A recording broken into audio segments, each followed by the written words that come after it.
আসসালামু আলাইকুম। আজ থেকে ২০-২২ দিন আগে কিন্তু আমাদের যে বুলবুলি ছিল সেটার মোরগটা কিন্তু মারা যায়। মূলত এখন আমরা নতুন করে বুলবুলির সাথে আরেকটা গোল্ডেন সেব্রাইট মেল জোড়া দিছি, যেটা আমাদের এই যে বুলবুলিটা দেখতেছেন ওরই হচ্ছে বাচ্চা, যেটা আমাদের এখানে বড় হইছিল।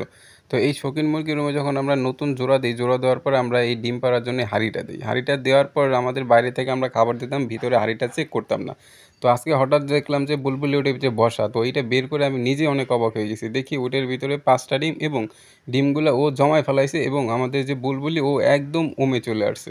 যাই হোক, আপনাদেরকে মনে আছে কিনা, আজ থেকে কিন্তু ১ মাস আগে আমরা ইনকিউবেটর না কিনে কিছু দেশি মুরগি কিনছিলাম আমাদের, যাতে এই শৌখিন মুরগির ডিমগুলো ফুটাইতে পারি। সেখানে কিন্তু আমাদের শৌখিন মুরগি দেখতেছে এখন নিজেরাই ওদের ডিম দিতেছে। তো আমাদের যে দেশি মুরগিগুলো আমরা যেই রুমে রাখছিলাম, এই রুমে যে খোপটা দেখতেছেন, তখন আমাদের প্ল্যানিং ছিল যে এই খোপের ভিতরেই আমাদের দেশি মুরগিগুলো ডিম পাড়াবো।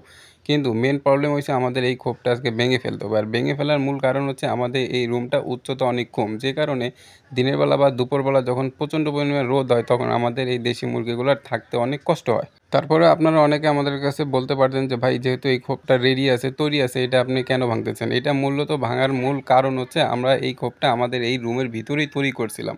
যেই কারণে আমাদের এই রুমের দরজার তুলনায় আমাদের এই খোপটা অনেক বড়। যেই কারণে এখন আমরা এটা ভেঙে ফেলবো। দেশি মুরগিগুলো যখন কিনছিলাম তখন ওদের বয়স ছিল প্রায় ৩.৫ মাস। তো আমরা একটা মোটামুটি আইডিয়া করছিলাম যে এই মুরগিগুলো যখন ১ মাস আমাদের এখানে পালবো, তখন ইনশাআল্লাহ এগুলো ডিম দেবে।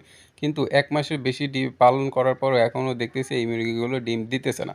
আর ডিম দেওয়ার মেইন প্রবলেম হচ্ছে এগুলোর এখন পর্যন্ত ডিম পাড়ার উপযুক্ত বয়সই হয় নাই। আমরা যখন এই দেশি মুরগিগুলো কিনছিলাম তখন ওরা বলছিল ৩.৫ মাস, কিন্তু তখন এগুলোর বয়স ছিল মূলত ২.৫ মাস। তো যাই হোক, বলতে আমাদের যেই রুমটা আছে, আমাদের যে খোপটা আছে, এটা কিন্তু আমরা ভেঙে ফেলছি। আর এই যে খোপটা ভাঙতেছে, এটার যে কাঠগুলো, এই কাঠগুলো কিন্তু আমরা ফালাবো না। এই কাঠগুলো আমরা মূলত আমাদের যে ৩ তলার শৌখিন মুরগির রুম আছে, ওইটার কিন্তু আপনারা জানেন যে উপরের তলার কাজ এখনো বাকি আছে। এই কাঠগুলোই আমি আসলে আমাদের ওই শৌখিন মুরগির রুমে কাজে লাগাবো। ওইখানে আমাদের কিছু ফ্রেম আছে, ওই ফ্রেমগুলো তৈরি করতে হবে। আর এই খোপটাও যেহেতু অনেক ব্যয়বহুল খরচ, বিশেষ করে আমার জন্য খুব ব্যয়বহুল খরচ, যেহেতু আমি স্টুডেন্ট মানুষ, তো যে কারণে আমি এইগুলো আমার খামারের সম্পূর্ণ কাজ আমি নিজে হাতে করি। তো বলতে আমাদের যেই ফ্রেমটা আছে, এই ফ্রেমটা তৈরি হয়ে গেছে। কোনো কিছুই আমি আমার খামারে এখনো ফেলে দেই না। তো পরবর্তীতে আবার কোনো ভিডিওতে দেখা হবে ইনশাআল্লাহ।